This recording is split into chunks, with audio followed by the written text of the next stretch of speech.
আমরা যা দেখেছিলাম তা বলার মতো নয়। যেটি এই চোখে দেখেছি মানব সভ্যতার ইতিহাসে তা কেউ দেখার সৌভাগ্য অর্জন করতে পারেনি বন্ধুগণ।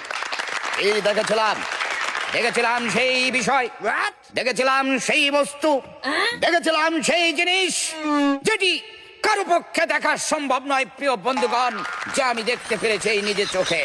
আমি বলতে চাই যে বিষয়টি আপনারা দেখতে পাননি, দেখেই বড় হয়েছি, আরো দেখতে পাচ্ছি। কতদিন দেখতে হবে তা জানি না, তবে দেখতেই থাকবো। দেখার কোনো শেষ নেই, যতদিন দেখা যাবে ততদিনই দেখবো। এখনো দেখতে পেয়েছি।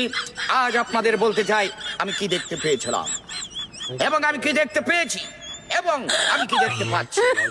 আমি সেই জিনিসটি দেখতে পেয়েছিলাম যেটি আপনাদেরকে আমি বলে বুঝাতে পারবো না, মুখের কথায় কোনো ভাষায় আমি বুঝাতে পারবো না কি দেখতে পেয়েছিলাম। আপনারাও না দেখা পর্যন্ত বুঝতে পারবেন না যে আমি কি দেখতে পেয়েছিলাম, জিনিসটা কি ছিল। অতএব দেখতে থাকুন, দেখুন। যদি আপনারা দেখতে পান তাহলে জানাবেন যে আপনারা কি আমার মতোই দেখতে পেয়েছিলেন কিনা। যদি দেখতে পেয়ে থাকেন অবশ্যই জানাবেন। আমি আবারও দেখবো, আমি দেখতে চাই আপনারা দেখতে পেয়েছেন। আপনারা সবাই দেখতে পেয়েছেন, আমি একা দেখে ক্ষান্ত নয়। আমি কেন একা দেখবো? সবাই ভালো থাকবেন, দেখবেন এবং দেখতে থাকবেন। আপনাদের সাথে আবার দেখা হবে প্রিয় বন্ধুগণ। দারুণ দারুণ দারুণ।